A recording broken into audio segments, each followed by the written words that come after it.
Welcome once again to Lehto's Law. Here's Steve Lehto. Jerry passed along a story to me, and I realized it's been a while since I've talked about RVs. One of my favorite topics, of course, is recreational vehicles. And one of the earliest videos I did on my channel that got any traction was called Don't Buy an RV. And I'll put a link to that below. It's someplace up around, 400,000 or 500,000 views, I think, last time I checked. But Jerry sent me a note and said, hey, Steve, don't know if you saw this one, but court rules in favor of owner of defective motorhome. This is from rvtravel.com.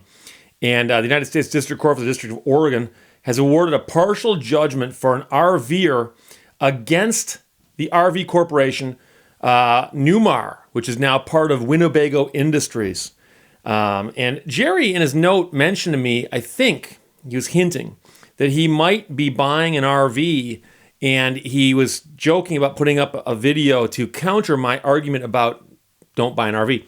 And one of the things that I have to point out to people is if you watch the video, I clearly say, you can buy an RV. Just go in with your eyes open, and here's what you need to know. But if I had that as the title, you can buy an RV, but just go in with your eyes open, and here's what you need to know, that would no longer be a title. It'd be a long run-on sentence that would not appear on the screen as a thumbnail. So I was simply trying to get a point across. And in this case, Roblin versus Newmar Corporation, the RV buyer sued Newmar under the Federal Magnuson-Moss Warranty Act, often called the Federal Lemon Law, along with the Oregon Lemon Law Act, the Oregon Consumer Warranty Act, and the California Unfair Competition Law. So somehow, as you might gather, California is involved, Oregon is involved, along with all these other people. The buyer alleged that the 2016 London Air RV purchased from Guarantee RV in Junction City, Oregon, had suffered numerous failures of its various systems, including the engine cooling system, the electrical system, and the room extension slide-out system. So I should point out to you that quite often lawsuits involve a buyer, who's often the plaintiff if they file the lawsuit, as well as the person they bought it from, the entity they bought it from, which would be the seller. And then quite often the seller is not the manufacturer, so the manufacturer is another party.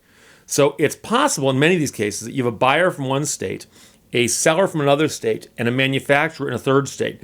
And that is one of the explanations as to how you could wind up in federal court. The RV's flaws manifested in a pattern of repeated breakdowns, unsuccessful repair attempts, and lengthy warranty periods, according to the plaintiff or the buyer of the vehicle is unhappy with it. They presented the vehicle to the dealerships for repairs under warranties approximately 9 times between 2015 and 2017, and they argued that the vehicle was not drivable for more than 130 days. And what's funny is I know people out there are going, wow, that sounds horrible. No, this is typical. This is typical. It happens all the time. The plaintiff also claimed that during the sales process and in advertising materials that the manufacturer had claimed to have a large service network filled with well-trained technicians, and that was one of the reasons they bought the RV. Now, interesting thing is, and most people know this, if you see an ad on television or a brochure that shows people having fun with the product, there's almost always a disclaimer at the bottom that says, no guarantee you'll have this fun. And the other disclaimers are often broad in a way to almost disclaim what they're telling you. So in other words, they'll show a vehicle driving through a riverbed going up a dirt road, and it'll say at the bottom, do not use off-road. Okay? And you will often see disclaimers that actually address some of this type of stuff that is, can you count on this network of well-trained technicians? Because it'll also say, what we're giving you is a warranty, look at the warranty. And in a roundabout way, they're trying to say, look, when we say we've got a network of well-trained technicians, that's not a promise. There's no way to measure a network of well-trained technicians. I mean, what's a network? What's well-trained? So really what you're generally going to look at is what did the warranty say, and did this vehicle conform to its warranty? Now, this obviously came up during the trial, though, and that's good that they mention it here. But I don't think that this is the kind of thing that this is going to hinge on. But it does go a long way towards making the plaintiff look good and the manufacturer and the dealership look bad.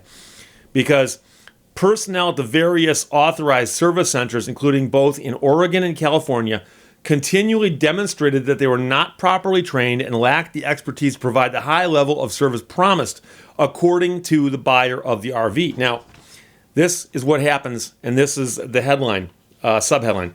Newmar laid blame on subcomponent manufacturers. So I've mentioned this before. One of the things that complicates RV cases is an RV, a big one. Imagine a $300,000 or $400,000 motorhome RV, right? And it's got a chassis built by one company and a drivetrain built by another company. And the house portion is built by one company. And the dashboard and control center might be built. I mean, it's amazing how many different manufacturers there can be, including things like the microwave has its own warranty. The refrigerator has its own warranty. And I've had people tell me these, they bought a crazy expensive RV and things like the microwave and the refrigerator go bad. They take it back to the dealer, and the dealer goes, well, that's not us. The microwave is the microwave company. The refrigerator is the refrigerator. And most people don't think they're going to have problems with those components. But if you think about it one step down the road, what would you do if you did? You don't necessarily bring it back to the dealer. You pull out the banker's box filled with warranty booklets and find the booklets that apply to the component that just broke, and it'll say this is covered by its own warranty. Now, a lot of good dealers, if they exist, would actually say bring it to us and we'll contact the microwave company, the refrigerator company. But many of them will say, no, we're too busy. We'll get to it. It's going to take 130 days or whatever. The purchasers of the vehicle attempted repeatedly to obtain a refund from Newmar, or they simply said, can you just give us a replacement RV for this one? And Newmar and its agents declined to do that. And they argued that the problems were with subcomponent manufacturers, and also argued the plaintiff did not meet all of the conditions for repurchase under the Oregon Lemon Law, despite the fact that the vehicle was out of service in that time period for 130 days. The judge, speaking about this decision, said, from a practical standpoint, this decision protects a consumer from having to litigate against each subcomponent manufacturer, while also ensuring that final manufacturers cannot contract around Oregon's lemon law. That's Judge McShane of the United States District Court for the District of Oregon. Not yet determined in the case is the dollar amount to be awarded the plaintiff, including the repurchase price of the RV, plus potential supplemental funds. A full decision is expected soon. And of course, the attorney fees and court costs might get tacked on there as well, because the Magnuson-Moss Warranty Act and most likely the Oregon Lemon Law allow for it. So one thing you should be aware of while we're talking about this, because I'm based in Michigan, handle too many RV cases to count, and I do a lot of RV cases and car cases and boat cases and motorcycle cases over the years.